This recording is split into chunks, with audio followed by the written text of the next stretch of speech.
Welcome, friends, and thank you for tuning in today. Have you ever poured your heart into a message, whether it was a text, an email, or even an in-person conversation, only to be met with radio silence? That quiet, that void, can sting more than a direct insult. It can leave us feeling unworthy, frustrated, or even angry. Today, we're going to explore a Stoic's approach to ego management when you find yourself being ignored. We'll delve into how the wisdom of Marcus Aurelius Seneca and Epictetus can guide us toward inner calm, resilience, and clarity. By the end of this episode, you'll have 5 practical insights and exercises to transform that sting of being brushed aside into an opportunity for inner growth. So could you sit back, breathe, and let's begin? Part 1. Understanding what's within your control. Let's begin by laying the cornerstone of Stoic wisdom, distinguishing between what lies within our power and what does not. Picture yourself staring at your phone, heart racing, waiting for that reply that never comes. You've crafted the perfect words, now you wait. That tension you feel, that tightening in your chest, is your ego grappling with the unknown. But what if I told you that this very moment is an invitation to practice freedom? Marcus Aurelius, in his Meditations, reminds us you have power over your mind, not outside events. Realize this and you will find strength. Take a deep breath and ask yourself, where does my power end? And where does the world's influence begin? You controlled the decision to send that message. You cannot command the rhythm of someone else's attention. Pause for a moment and consider this. Isn't it liberating to accept that some things simply are not meant to be governed by us? When we grasp at every outcome, we become like leaves, tossed in a storm, buffeted by winds we cannot tame. Instead, anchor your focus on intentions, effort, and attitude, the internal realm where true mastery resides.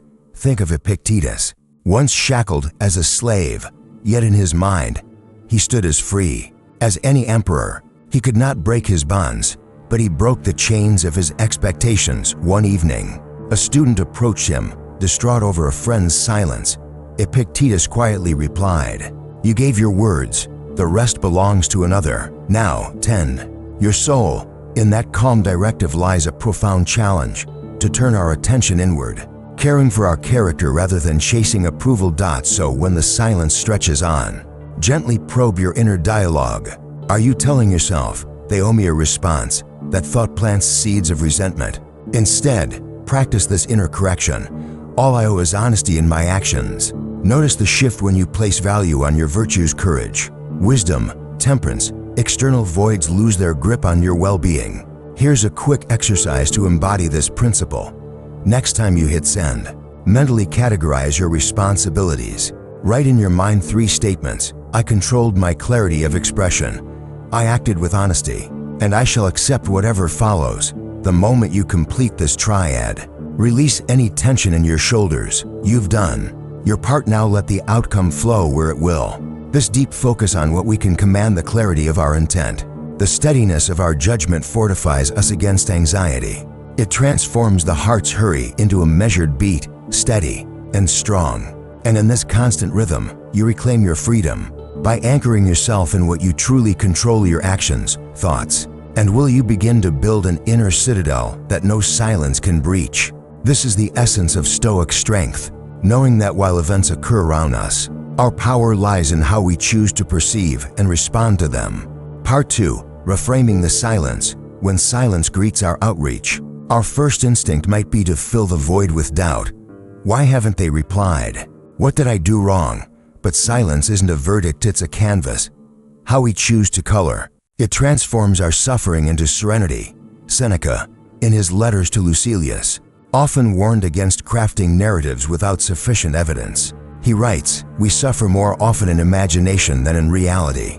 Ask yourself, am I narrating a tragedy in my mind or observing a neutral event? That pause between action and reaction is fertile ground for Stoic reframing. Imagine texting a colleague about a deadline, and hours slip by without a response. Your mind might sprint toward worst-case scenarios. Surely they're upset with me, or they don't respect my time. But consider other frames. Maybe they're deep in focus, juggling an unexpected crisis, or their device simply died. Reframing shifts you from a reactive victim to an active investigator of reality. Here's a simple exercise to practice this shift. The moment you notice a pang of hurt, mentally label the thought, story, I am being dismissed. Then, question it aloud. Is this the only possible interpretation? List out two alternative explanations, even mundane ones like they haven't seen my message, or they plan to reply thoughtfully when they can. By mapping these options, you break the spell of a single, ego-driven narrative. This reflective questioning mirrors Epictetus's approach of distancing the event, the indifferent, from our judgment. He would ask students, is it the thing itself that disturbs you, or your judgment about the thing? In other words, the silence is neutral. Your verdict gives it weight. To deepen this practice, try a nightly reflection for 1 week. Record one instance of perceived silence and write down 3 possible neutral or positive reasons behind it. Notice how this simple discipline begins to soften the sting of radio silence. Through reframing, you regain perspective and dissolve the emotional charge of being ignored. That gap is no longer an indictment of your worth, but an open question waiting for context.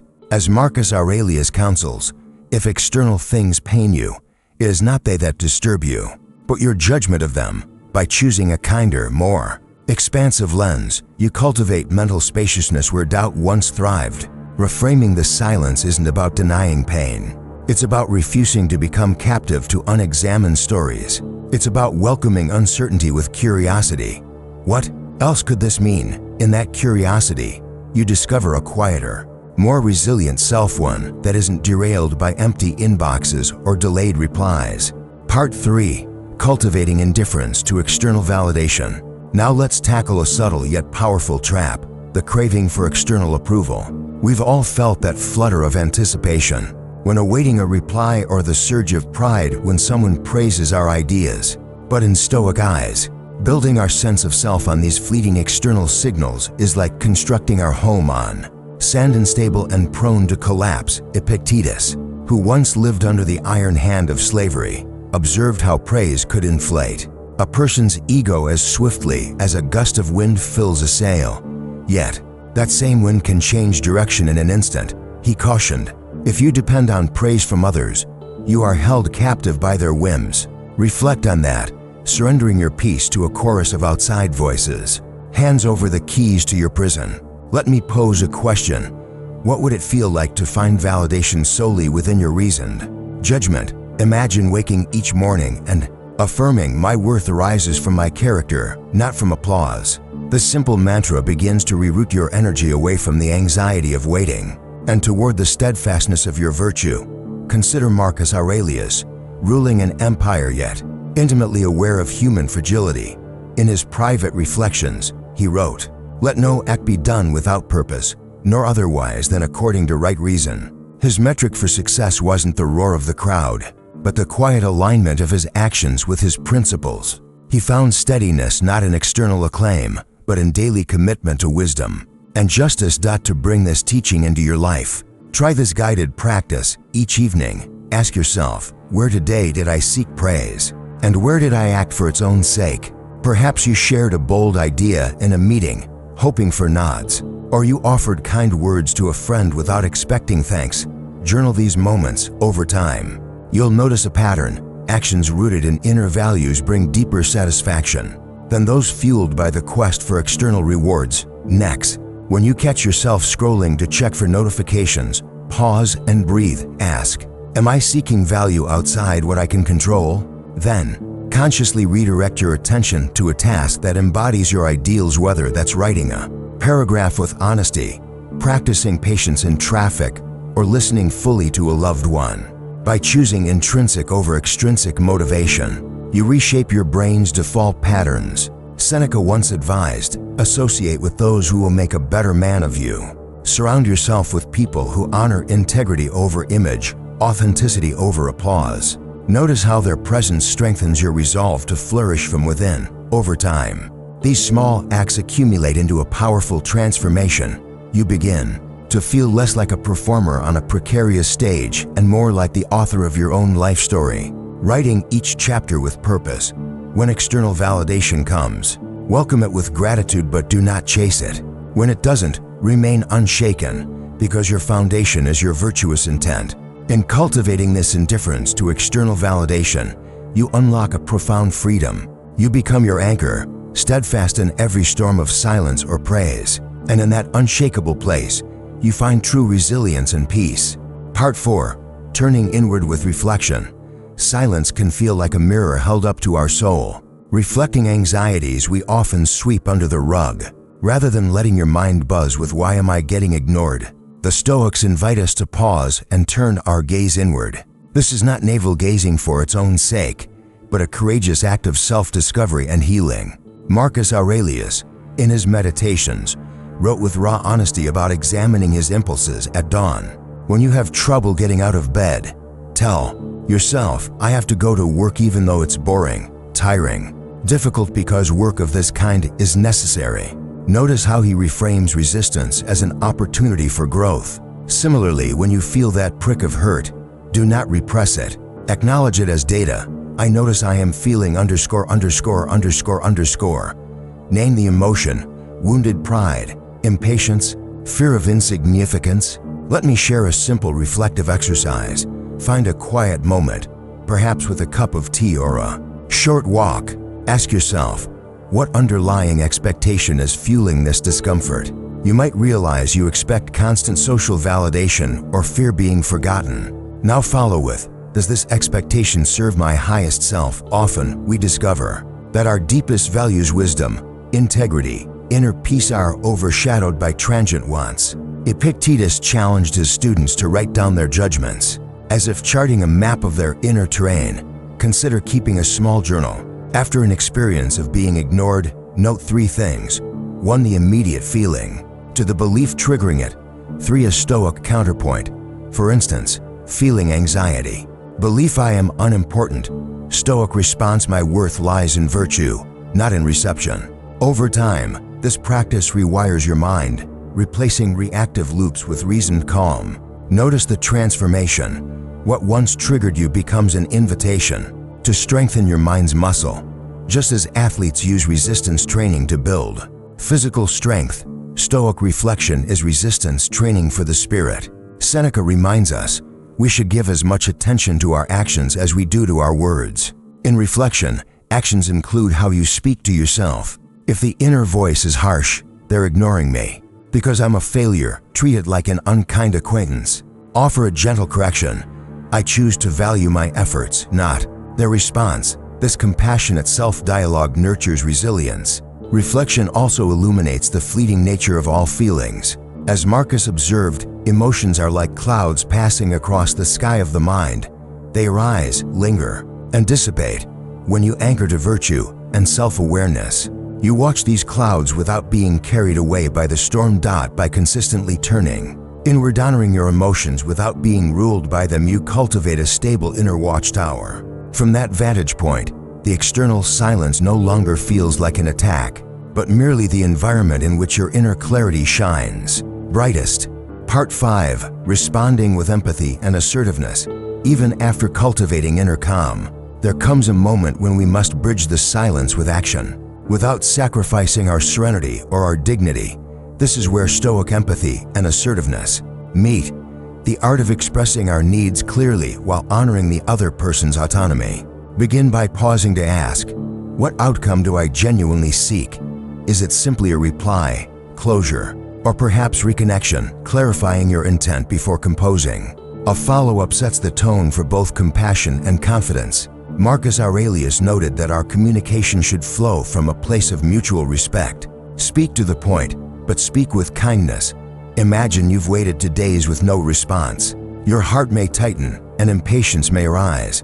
Before typing, take a breath and center yourself. Then, craft a message that holds 3 elements: appreciation, context, and invitation. For example, "Hey name, I hope you're doing well. Thanks again for taking the time to read my earlier note. I wanted to check in about topic, as I need to understand your thoughts. Whenever you have a chance, I'd value your perspective." In this structure, you begin with warmth: "I hope you're doing well." Acknowledge their efforts: "Thanks again." Remind them of context, about topic, and conclude with an open invitation: "I'd value your perspective." Each phrase communicates your need without blame or entitlement. Let's anchor this with a Stoic anecdote. Seneca described a letter he wrote after not hearing from a friend for weeks. He wrote not in accusation, but in genuine concern. "My friend, I trust all is well. Your silence weighs on me only because I care." Notice how he flips potential irritation into shared humanity. This approach does two things. First, it demonstrates that your inner calm is not a mask to hide frustration, but a genuine posture of goodwill. Second, it models for the other person how you wish to be treated honestly and courteously. Now, rhetorical pause. What if the follow-up still elicits silence? Here, the Stoic reminds us that our responsibility is fulfilled. Epictetus taught that once we've acted by our principles, we must detach from the fruit of our efforts. The follow-up message is an extension of your integrity, not a desperate plea. Finally, notice how this practice strengthens your self-respect. You are not shrinking, nor are you lashing out. You are standing firmly in your values, compassion, and clarity. This is the hallmark of assertive empathy, voicing your needs gently but unambiguously, without ceding your inner peace. As you integrate this skill, reflect on these questions. When have you spoken up with kindness and set healthy boundaries? How did it feel to name your needs without apology? By practicing empathetic follow-up, you transform silence from a source of pain into a chance to exemplify Stoic poise and purpose. Part 6. Building resilience through practice. Resilience isn't a trait we're born with. It's a skill we forge through mindful repetition. Think of your mind as a muscle. Each time you choose composure over complaint, you strengthen its fibers. The Stoics didn't simply preach endurance, they practiced it in the small moments, recognizing that daily disciplines build the fortress of the soul. Consider a typical day. Your coffee order is wrong, or a friend overlooks your greeting. In that split second, you face a choice: snap back in irritation or pause and choose understanding. Epictetus urged us to treat challenges as opportunities. Difficulties show men what they are. That barista's slip, that forgotten hello, these are your invitations to flex the resilience within. Let me share a short exercise. Each morning, identify 3 minor irritations you might encounter: a delayed bus, a slow email response, or a slight chill in the air. As the day unfolds and these appear, pause, inhale, acknowledge the moment. There it is, irritation. Then, counter with, "I choose equanimity." By labeling and reframing in real time, you train your mind to respond consciously rather than react impulsively. Marcus Aurelius modeled this in his battles, both external and internal. He wrote that if something vexes you, ask, "Will this matter in 5 years?" By widening your time horizon, you place fleeting frustrations in perspective.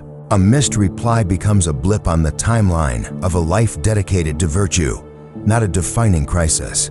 In the evenings, reflect on your experiments. Did you catch yourself gritting your teeth when your plan went awry? How did it feel to breathe through it instead? Write down one instance where you chose calm over complaint and one where you missed the mark. This isn't about perfection, it's about progress. Seneca advised that self-awareness alone moves us closer to Stoic mastery. You can deepen this practice by introducing a weekly Stoic trial. Choose one area, perhaps your morning commute or an ongoing project, and observe your habitual reactions. When frustration arises, pause and ask, "What virtue can I bring here?" Patience, humility, courage. By intentionally applying these qualities, you strengthen the neural pathways of resilience. Over time, these micro practices accumulate into a macro change. You'll find yourself less rattled by delays, less wounded by silence, and more capable of meeting each moment with a steady heart. Your inner citadel, once frail and swayed by externals, grows into an unshakable stronghold. Remember Epictetus's final counsel: no great thing is created suddenly. Your resilience, built day by day, will stand firm when storms of silence or neglect surge around you. Part 7. Embracing gratitude and perspective. At this point in our journey, you've built an inner citadel of resilience and clarity.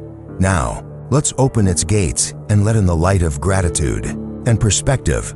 Why? Because when we focus solely on what we lack, like that missing reply, we blind ourselves to the richness already surrounding us. Marcus Aurelius reminds us in his meditations, dwell on the beauty of life, watch the stars, and see yourself running with them. This isn't a poetic escape, it's an invitation to shift your gaze from emptiness to abundance. Take a moment. What small kindnesses have you overlooked today? A barista's smile, a friend's casual hello, the warmth of sunlight through a window. These are the stars that guide your heart. Gratitude is not a mere sentiment. It's a powerful lens that reshapes our internal landscape. Seneca wrote to Lucilius, "Nothing is so much an obstacle to living well as the fear of failing." And yet nothing is so conducive to happiness as the habit of gratitude. When we habitually record our blessings, even the sting of silence loses its harsh edge. Here's a simple yet profound exercise. Before you rest your head each night, write down 3 moments of acknowledgement, times when you felt seen, appreciated, or simply at peace. They need not be grand. The gentle rustle of leaves, a cool breeze on a hot day, the steady rhythm of your breath. Over time, this practice rewires your brain, training it to notice the positive reads woven through each day. Ask yourself, how does my mood shift when I recount these moments? Do I feel lighter, more at ease? This reflective pause becomes a sanctuary where contentment blooms. Consider Epictetus, who once focused on hardships yet discovered liberation in gratitude. He taught that external conditions cannot touch the soul fortified by thankfulness. Imagine him at dawn, grateful for the opportunity to teach, to engage with curious minds. Each session, each question, was another spark of connection he chose to celebrate instead of the empty chairs. He could have lamented, "Let's add another layer." Perspective. When we feel ignored, our world can shrink to the size of an unanswered message. Stoicism teaches us to adopt a cosmic view. Visualize your concern as a single stone cast into a vast ocean. The ripples are real, but the ocean remains expansive and deep. Does this single stone define the ocean's essence? Of course not. Try this perspective exercise. Recall a challenge you once faced that now seems insignificant: a failed exam, a minor rejection, a fleeting embarrassment. Reflect on how small it now feels compared to the life you've lived since. This meditation helps you see that today's silence, too, will soften with time. By intertwining gratitude with a broad perspective, you cultivate an emotional resilience that sees silence as a fleeting cloud rather than a stormy verdict. You learn to celebrate each moment of presence, your own and others, and to honor the vastness of life unfolding beyond your inbox. Gratitude and perspective aren't passive. They're dynamic forces that propel us toward joy and equanimity. Embrace them as daily companions on your Stoic path. In doing so, you transform the sting of silence into another opportunity to recognize the fullness of life. So there you have it, a Stoic's roadmap to handling the pain of being ignored. We began by distinguishing control and releasing our grip on external outcomes. We reframed silence, nurtured indifference to validation, and reflected inwardly to understand our reactions. We practiced empathetic follow-up and committed to mental resilience through daily exercises. Ultimately, we cultivated gratitude to broaden our perspective. As you go about your day, I invite you to try at least one of these practices. Notice how your mind shifts, how your sense of calm grows. The next time you feel the echoing void of silence, greet it as an opportunity to strengthen your inner citadel. Thank you for listening. If you found value in this episode, please give it a like, share it with a friend who might need a Stoic anchor, and subscribe for more reflections on living wisely.